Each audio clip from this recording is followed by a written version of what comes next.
그러면 오늘 말씀을 전하도록 하겠습니다. 오늘 본문은 로마서 6장 1절에서 2절입니다. 제가 읽도록 하겠습니다. 그런즉 우리가 무슨 말을 하리요? 은혜를 더하게 하려고 죄에 거하겠느냐? 그럴 수 없느니라. 죄에 대하여 죽은 우리가 어찌 그 가운데 더 살리요? 아멘. 제가 즐겨 보는 프로그램 중에서 EBS의 건축당구 집이라는 프로그램이 있습니다. 아마 여러분들도 가끔가다 보신 분들이 있을 것입니다. 제가 이제 시골에 집을 짓고 또 이제 전원 생활을 하는 사람들이 부러워서 그 사람들이 어떻게 사나, 어떻게 집을 짓고 사나 이런 것들이 궁금하고 또 그 사람들이 이렇게 사는 모습들을 보면 나름대로 이제 힐링을 느끼기 때문에 그 다큐멘터리를 즐겨 보고 있습니다. 또 이제 김영욱 배우가 아주 구수하게 이제 해설을 잘 해주고 있죠. 그런데 여러 이제 집들을 지은 그런 배경들과 또 그 집을 짓고 어떻게 살고 있는지를 이제 방송으로 보여주는데 한 방송에서 이제 젊은 변호사 부부가 이제 시골에다가 옛날 고택 그 기와집집 그것을 이제 샀습니다. 넓은 마당에. 그리고 이제 워낙 옛날 집이니까 새롭게 살려고 이제 리모델링을 하는데 업자들을 자꾸 불러도 이게 자신이 원하는 대로 리모델링이 되지 않는 것입니다. 그리고 또 이제 건축 자재 같은 것도 자신이 원하는 건축 자재를 쓰는 것도 아니고 또 자신이 이야기를 해도 잘 반영이 되는 게 아닙니다. 그리고 가격만 계속 올라가고 시간만 지나갑니다. 그래서 한 1년 정도 그렇게 공사하다가 다 포기하고 우리가 하자. 그래서 이 부부가 도서관에 가서 6개월 동안 건축에 대해서 공부를 했다고 합니다. 그리고 나서 이제 변호사니까 그 낮에 근무를 하고 이제 밤에 퇴근을 해서 한 4시간 정도, 5시간 정도 매일 작업을 했습니다. 작은 포크레인을 사서 기초부터 다 무너뜨리고 기둥만 남기고 다 무너뜨리고 땅부터 파서 이제 배수관부터 하수관부터 이제 묻기 시작하면서 공사를 새롭게 했습니다. 집을 다시 지은 거죠. 근데 그 남편이 이제 인터뷰를 하는 내용을 들어보니까 자신이 공사를 하다가 울고 싶었다는 것입니다. 그리고 다 포기하고 예전으로 돌아갔으면 좋겠다 이렇게 생각을 했다는 것입니다. 그런데 돌아갈 수가 없습니다. 왜냐하면 기초부터 다 부셔놨으니까 이제 예전 집은 다시 지을 수가 없는 것입니다. 어쩔 수 없이 새로운 집을 지을 수밖에 없고 새로운 집을 짓기 위해서 노력하면서 나갈 수밖에 없습니다. 뒤로 물러가 나갈 수가 없는 거죠. 그런데 제가 그 남편의 그 인터뷰를 들으면서 문득 이런 생각이 들었습니다. 아, 이것이 바로 우리 신앙인의 삶이구나. 우리 그리스도인의 삶이구나. 우리가 예수님을 믿으면서 예수님과 함께 우리 옛사람이 완전 십자가에서 죽고 무너지고 이제 예수님의 보혈의 기초 아래, 구속의 기초 아래 예수님과 함께 새로운 집으로 우리가 지어져 가고 있습니다. 그런데 이 과정에서 때로는 우리가 힘이 들 때가 있고 유혹에 빠질 때가 있습니다. 그래서 예전이 좋았는데 예전에 세상에서 즐기던 때 또 세상에서 또 돈 벌던 때 그때가 좋았는데 그때로 돌아가고 싶다. 이런 마음이 드는 사람들도 있고 실제로 그렇게 돌아가려고 노력하는 사람도 있습니다. 그런데 우리는 예전의 삶으로 돌아갈 수가 없습니다. 왜냐하면 우리가 예수님을 믿는 순간 성령님께서 우리를 예수님과 함께 십자가에 못 박혀 죽게 했습니다. 우리의 옛사람은 십자가에서 죽고 없습니다. 이제 예수님의 보혈로 우리 안에 새로운 기초가 세워졌습니다. 그리고 지금 예수님과 함께 지어져 가고 있습니다. 그런데 이것을 다 부수고 예전에 그 낡은 집, 그 집을 어떻게 다시금 지을 수가 있겠습니까? 지을 수도 없죠. 지으려고 하면 시간 낭비고 헛수고고 또 모든 노력을 허사로 돌리려고 하는 내 개인의 발버둥일 뿐인 것입니다. 여러분, 지금 내가 어떤 존재입니까? 내가 예수님 믿고 내가 예수님과 함께 십자가에 못 박혔습니다. 그리고 지금 새로운 존재로 지금 예수님께서 나를 만들어가고 있습니다. 로마서 6장의 대주제는 그리스도와의 연합입니다. 그리스도와의 연합이 무엇입니까? 어제 묵상에서도 말씀드렸지만 내가 예수님을 믿는 순간 나의 옛사람이 십자가에 못 박혀 죽고 예수님과 함께 새로운 사람으로 태어나는 것입니다. 그러기에 우리는 예전의 삶으로 돌아갈 수가 없습니다. 오늘 읽은 로마서 6장 1절과 2절이 바로 이 말씀을 분명히 하고 있는 것입니다. 오늘 읽은 로마서 6장 1절 초반에는 이렇게 말하고 있습니다. 그런즉 우리가 무슨 말을 하리요? 이것이 이제 다른 번역 성경, 쉬운 번역 성경, 새 번역 성경, 우리말 성경에는 뭐라고 번역되어 있냐면 그러면 우리가 무엇이라고 말해야 하겠습니까? 이게 무슨 말일까요? 여러분 이런 말을 언제 자주 쓰나요? 뭔가 확실한 걸 분명한 걸 이야기해 줬는데 그것에 대해서 받아들이지 않고 의심하고 또 묻는 것입니다. 그러면 내가 이 이상 더 무슨 말을 해줘야 돼? 이렇게 얘기할 때 그런즉 우리가 무슨 말을 하요? 이렇게 이야기하는 것입니다. 지금 바울이 이야기를 하고 있죠. 우리 옛사람은 이미 십자가에서 죽고 이제 우리 새로운 사람 되었어. 그런데 사람들이 우리 다시 죄 지을 수 있어? 다시 죄로 돌아가면 안 돼? 이렇게 얘기하니까 바울이 그런즉 무슨 말을 하리요? 이렇게 이야기하는 것입니다. 제가 이제 설교하면서 항상 이제 성도들에게 얘기하죠. 우리는 내 마음대로 못 산다. 우리는 성령님께 이끌려 사는 사람이다. 예전에는 내 마음대로 살고 내 쾌락대로 살았지만 이제 내 뜻대로 못 산다. 하나님께 붙들려 있는 삶이다. 그리고 하나님 뜻대로 사는 것이 이제 우리에게 가장 행복이고 즐거움이 된다. 예전으로 돌아갈 때마다 우리에게 고통이 있고 아픔이 있을 뿐이다. 그럼에도 불구하고 자꾸 예전의 삶을 그리워하고 예전의 삶으로 돌아가려고 합니다. 그러면 제가 무슨 말을 할까요? 그런즉 무슨 말을 하리요? 이 말밖에 할 수가 없는 것입니다. 지금 바울이 지금 이야기하고 있는 것입니다. 로마서 1장부터 5장까지 우리가 어떤 존재인지를 얘기했습니다. 예수님께서 십자가에서 우리의 화목제물이 되주시고 그래서 우리가 이제 하나님의 자녀가 됐고 믿음으로 의롭다 칭함을 받고 하나님께서 믿음으로 의롭다 칭함을 받은 자는 세상에서 어떤 환난이 있을지라도 또 어떤 시험이 있을지라도 심지어 내가 죄를 짓고 넘어질지라도 하나님께서 내 손을 꽉 붙들고 천국까지 이끌고 가는 것입니다. 그 하나님이 붙든 손을 천사도 마귀도 세상의 어떤 권세도 풀을 수가 없습니다. 왜냐하면 하나님이 가장 힘이 센 존재이기 때문에 하나님이 내 손을 딱 잡았는데 내 손목을 잡았는데 이 하나님의 손을 무엇으로 풀을 수 있겠습니까? 어떤 시험이 와도 어떤 고난이 와도 또 어떤 사탄의 공격이 있어도 하나님의 손의 힘을 풀을 수가 없는 것입니다. 그런데 우리는 이렇게 생각하죠. 내 힘으로 하나님 손 풀고 내 뜻대로 한번 살아보고 싶어. 그럴 때 성경이 하는 말이 그런즉 우리가 무슨 말을 하리요? 바로 이 이야기인 것입니다. 그리고 나서 1절 후반부에 이렇게 이야기합니다. 은혜를 더하게 하려고 죄에 거하겠느냐? 얼마나 심장을 찌르는 말씀입니까? 이 말씀은 이제 로마서 5장을 다 받고 있죠. 로마서 5장에 바울이 이야기합니다. 예전에는 사망과 죄가 우리를 통치했다.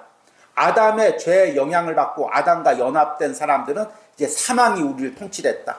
그런데 우리가 예수님을 믿고 성령님을 통해서 이제 예수님과 연합되었다. 그러면 이제 우리 안에 은혜가 통치한다. 이것을 이야기하는 것입니다. 그리고 결론으로 로마서 5장 20절에 죄가 더한 곳에 은혜가 넘쳤다. 더욱더 넘쳤다. 죄가 파도처럼 다 넘쳤는데 그 죄의 파도를 더 덮어버릴 수 있는 놀라운 은혜가 우리를 덮고 있다. 통치하고 있다. 이렇게 이야기하는 것입니다. 그리고 결론적으로 죄가 더한 곳에 은혜가 더욱 넘쳤다. 이렇게 이야기하는 것입니다. 아마 이 바울이 로마서에만 이 말씀을 쓴 것이 아니라 여러 곳에 복음을 전하고 특히 이제 율법주의자들, 유대인들에게 복음을 전할 때 이 말을 자주 사용했을 것입니다. 죄가 더한 곳에 율법이 더한 곳에 이제는 은혜가 더했다. 그러니까 이제 율법주의자들이 항상 바울의 말을 꼬투리 잡아서 항상 세상에서 말을 꼬투리 잡는 게 문제입니다. 그러면 죄가 더한 곳에 은혜가 넘쳤으면 은혜가 더하게 하려고 죄를 많이 지으면 많이 지을수록 은혜가 더욱 넘치는 거 아니냐. 이렇게 이제 말을 왜곡해서 한 거죠. 사실 이것은 반론거리도 안 됩니다. 그저 자기 편한 대로 아니면 복음을 비판하기 위한 비판밖에 되질 않습니다. 그럼에도 불구하고 현대에도 이 로마서 5장 20절을 이렇게 해석하는 사람들이 많이 있습니다. 죄가 더한 곳에 은혜가 더욱 넘쳤다. 죄를 많이 지은 사람일수록 더욱 많은 은혜를 받는다. 세상에서 그냥 고리타분하게 살면은 별 은혜도 못 받고 세상 거 즐기고 다 즐겨봐야 은혜가 무엇인지 안다. 또 이렇게 해석하는 경우가 있습니다. 그런데 이 본문은 그런 의미가 아닙니다. 예전에는 죄가 우리를 통치했지만 이제는 은혜가 통치했습니다. 그리고 이제 은혜가 완전 나를 주장하고 있습니다. 그래서 우리는 예전의 죄된 통치로 돌아갈 수가 없다는 것입니다. 지금 내가 죄를 짓겠다는 이야기는 무슨 얘기냐면, 나는 지금 대한민국이 싫어. 옛날에 일제시대가 좋았어. 그런데 그 시대로 돌아갈 수가 없다는 것입니다. 우리가 조선시대가 좋았어. 돌아갈 수가 없다는 것입니다. 내가 다시 예전에 죄 짓는 삶이 좋았어. 친구들이랑 어울려서 술 마시고 놀고, 그리고 쾌락 즐기고, 또 세상에서 온갖 수단 방법 사용해서 돈 막 왕창 끌어모을 때, 그때가 좋았어. 그리고 자꾸 그쪽으로 돌아가려고 합니다. 그러나 우리는 결코 그 예전의 삶으로 돌아갈 수가 없다는 것입니다. 오늘 바울이 2절에 무엇이라고 대답합니까? 2절에 대답해서 그럴 수 없느니라. 이 말이 무슨 말입니까? 하나님이 금하신다. 절대로 그렇게 될 수가 없다. 그것은 불가능하다. 킹 제임스 버전에서는 그럴 수 없느니라는 말을 영어로 God forbid 이렇게 번역하고 있습니다. 이것은 하나님이 금하신다. 우리가 죄로 돌아갈 수가 없다는 것입니다. 그럴 수 없느니라. 우리는 죄된 삶으로 돌아갈 수가 없습니다. 왜 그런지 이제 오늘 말씀에 결론이 나와 있습니다. 2절 후반부입니다. 죄에 대하여 죽은 우리가 어찌 그 가운데서 더 살리요. 죄에 대하여 죽었다는 말은 무엇입니까? 죽었다는 말이 영어 성경에 주로 과거형이나 과거 완료형으로 번역되어 있습니다. 이미 예수님을 믿을 때 죄의 지배를 받던 나의 옛사람은 십자가에 못 박혀 죽었습니다. 죽었는데 어떻게 그 죽은 삶으로 돌아갈 수가 있습니까? 이 말을 다른 말로 이야기하면 뒤에 보니까 어찌 그 가운데 더 살리요. 우리는 죄 가운데 더 살 수가 없다는 것입니다. 죄의 영역에서 더 살 수가 없다는 것입니다. 예전에는 죄의 영역에서 살고 있었습니다. 그리고 죄가 사망이 나를 통치하고 있었습니다. 그런데 예수님께서 십자가에서 죽으시고 부활하심으로써 성령님의 역사로 나를 죄의 영역에서 은혜의 영역으로 옮겨놨습니다. 그리고 은혜가 통치했습니다. 그런데 내가 다시 어떻게 죄의 영역에서 더 살리요? 거기에 더 거할 수 있겠냐는 것입니다. 어떻게 죄의 통치 가운데 다시금 돌아갈 수 있겠냐는 것입니다. 여러분, 이 말씀이 바로 지금 하나님께서 내게 들려주는 말씀입니다. 여러분, 죄에 대하여 죽은 내가 어찌 그 가운데서 더 살 수 있겠습니까? 예전에 예수님 믿기 전에, 예수님을 인격적으로 만나기 전에 행하던 죄된 삶으로 내가 어떻게 돌아갈 수가 있겠습니까? 그 삶에서 어떻게 세상 사람들과 어울리며 세상 쾌락을 즐기며 세상 지배를 받으며 죄의 지배를 받으며 그렇게 살 수가 있겠습니까? 이제 나는 예수님의 통치를 받는, 은혜의 통치를 받는 새로운 존재라는 것입니다. 다시는 죄로 돌아갈 수가 없다는 것입니다. 이미 무너진 옛집을 다시 지을 수가 없다는 것입니다. 그 옛집을 똑같이 어떻게 다시 짓겠습니까? 이제는 예수님과 함께 새로운 집으로 지어질 수밖에 없는 존재가 바로 나 자신이라는 것입니다. 여러분들이 이 말씀을 확신하면 이제 죄는 거들떠보지도 않게 됩니다. 죄된 삶으로 돌아가려는 생각조차 하지 않게 됩니다. 오직 내가 나갈 길은 예수님과 함께 천국까지 앞으로 나가는 것밖에 없다는 것을 확신하게 됩니다.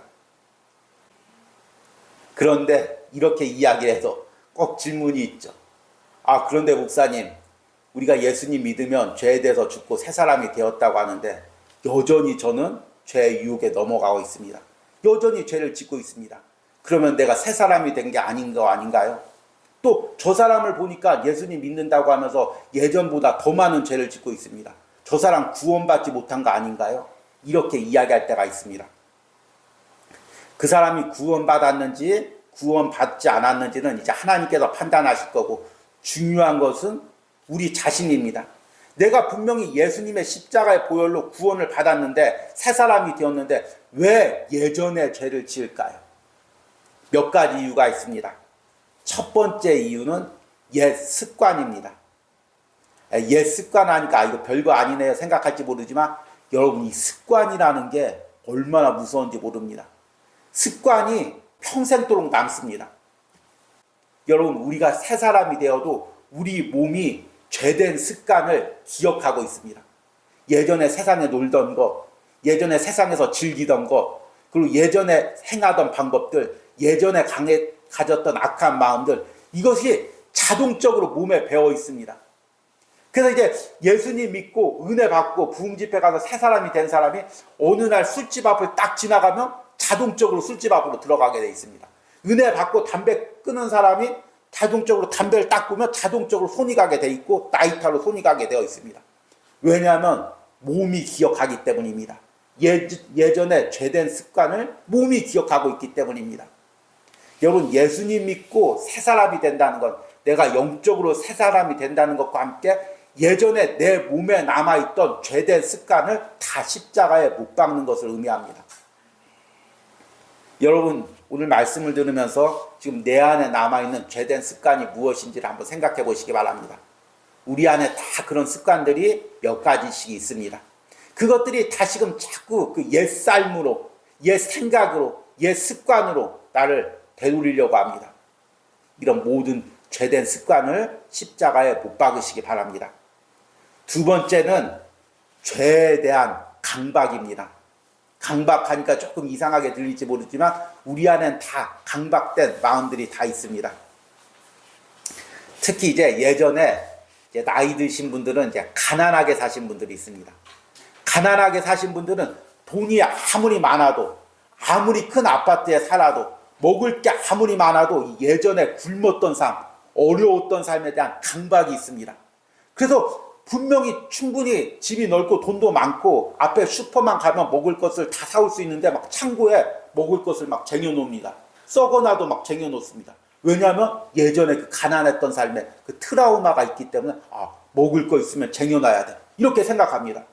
또 어떤 사람은, 어떤 나이 드신 분들은 전등이란 전등은 다 끄고 다니시는 분들이 있습니다. 그래서 집을 캄캄하게 해두시는 분들이 있습니다. 이 전등 하나 켜놓는다고 해서 뭐 한 달에 뭐 몇십 원 나오겠습니까? 그런데 옛날에 그 전등 켜놨다가 큰일 났던, 막 돈 나간다고 큰일 났던 그 강박이 있어서 어떻게든지 불을 안 켜놓는 경우가 있습니다. 또 이제 막 음식을 먹을 때 절대로 막 손자들 음식 남기면 막 혼냅니다. 야, 할아버지 6.25 때는 말이야, 이제 얘기가 나오는 거죠. 그때 굶었던 거, 밥 없어서 굶었던 얘기가 나오는 것입니다. 그 강박이 나오는 거죠. 근데 죄에 대한 강박도 있습니다. 죄가 계속 우리를 자극하는 거죠. 야, 너 이 죄 행해야 돼. 이 쾌락 행해야 돼. 너 이거 행하지 않으면 큰일 나. 이미 나는 이제 술을 다 끊었는데도 계속 내 안에서 너 술 마셔야 돼. 너 술 안 마시면 어떻게 살아? 너 답답해서 어떻게 살 거야? 계속해서 우리를 막 쫓는 거죠. 계속 몰아붙이는 거죠. 너 담배 펴야 돼. 담배 안 피면 어떻게 돼? 계속해서 몰아붙이는 것입니다. 너 이 쾌락 즐겨야 돼. 너 돈 벌어야 돼. 너 오늘 예배 안 드리고 이 돈 벌어야 돼. 안 벌려면 큰일 나. 계속해서 우리를 몰아붙이는 것입니다. 그래서 죄의 강박 때문에 우리가 나도 모르게 그 죄에 끌려다닐 때가 있습니다. 여러분, 이 죄에 대해서 자유해야 합니다. 하나님이 내 삶을 다 책임져 주십니다. 굶는 것도 하나님의 섭리 가운데 다 책임져 주시고, 물질이 없는 것도 다 책임져 주시고, 자녀 키우는 것도 다 책임져 주십니다. 하나님이 내게 맡겨주신 그 일을 하면서 예배하면 됩니다. 더 이상 쫓겨다니지 않아도 됩니다. 여러분, 죄가 나를 몰아붙일 때 그곳으로부터 자유하시기 바랍니다. 마지막으로 죄를 짓는 이유는 사탄에 대한 두려움입니다. 특히 이제 초신자 때 이게 많죠. 나 이제 예배 나가서 예수님 잘 믿고 주일마다 빠지지 않을 거야. 그리고 주일마다 예배 드리면 무슨 일이 생깁니다. 어디가 다친다든지 아니면 가정에 무슨 일이 생깁니다. 나 지금 예배 드리니까 큰일 난 것 같아. 뭐가 날 공격하는 것 같아. 나 이번 주부터 예배 못 드릴 것 같아. 두려운 것입니다. 사탄이 예배 드리고 하나님 뜻대로 살면 날 막 어떻게 할 것 같습니다. 그래서 두려운 거죠. 그런데 우리가 분명히 알아야 될 것이 있습니다. 예수 그리스도가 십자가에서 모든 사탄의 권세를 깨뜨렸습니다. 그리고 예수님을 믿는 사람은 이제 예수님의 십자가에서 예수님과 연합되어서 예수님이 누렸던 그 승리를 내 삶에서 누리고 있습니다. 만약 사탄이 여러분에게 겁을 주고 어떤 공격을 한다면 여러분 그걸 대적하면서 기도하면 사탄을 충분히 이길 수가 있습니다. 근데 어려움이 있으면 겁부터 먹고 이러다 큰일 나는 거 아니야? 이러다 우리 집에 무슨 일 나는 거 아니야? 겁부터 먹고 예배 안 드리고 주일 포기하는 것입니다. 예배 드렸다가 주일 했다가 헌금 드렸다가 조금만 어려운 일 생기면 이거 어떻게 되는 거 아니야? 사탄이 나 어떻게 공격하는 거 아니야? 이거 그만해야지. 이런 마음이 들 때가 있습니다. 야고보서 4장 7절에 이렇게 말씀하고 있습니다.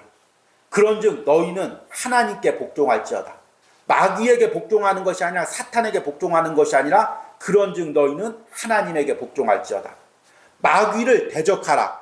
그리하면 너희를 피하리라. 쉬운 번역 성경에는 끝에 부분에 이렇게 번역되어 있습니다. 마귀는 도망칠 것입니다. 새 번역에는 악마는 달아날 것입니다. 여러분, 우리가 기도로서 예수 그리스도의 십자가의 능력으로서 대적하며 기도하면 마귀는 도망갈 수밖에 없는 것입니다. 하나님이 우리에게 이런 권세를 주셨습니다. 그런데 조금만 어려움이 있다고 벌벌벌 떨고 다시 죄된 삶으로 돌아가면 계속해서 이게 마귀에게 끌려다니는 것밖에 되지 않습니다.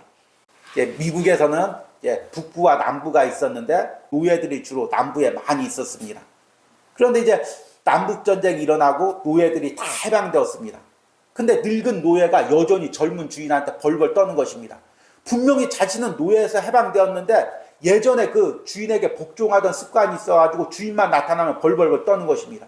주인이 나를 팔아버릴까봐 벌벌벌 떠는 거죠. 주인이 이 일을 해라 지시하면은 벌벌벌 떠는 것입니다. 충분히 거부할 수도 있는데 주인 말 어기면 큰일 나. 주인한테 매맞아. 주인이 다른 사람한테 팔아버릴 거야. 이런 두려움에 빠져 있는 것입니다. 주인은 나를 때릴 권한도 없고 나를 팔아버릴 권한도 없습니다. 이미 나는 자유합니다. 우리들도 마찬가지죠. 죄에 대해서 이미 우린 자유합니다. 사탄의 권세에서 우린 벗어났습니다. 예수님의 통치 가운데 있습니다. 그런데 왜 사탄을 두려워해야 됩니까? 왜 벌벌 떨어야 됩니까? 여러분, 죄에 대해서 자유하시기 바랍니다. 사탄의 권세로부터 승리하시기 바랍니다. 하나님께서 주신 새로운 집으로 지어가시기 바랍니다. 옛 집의 형태, 그 추억에 잠겨있지 마시기 바랍니다. 우리가 주님 앞에 새로운 삶으로 살아나가는 은혜가 있길 바랍니다.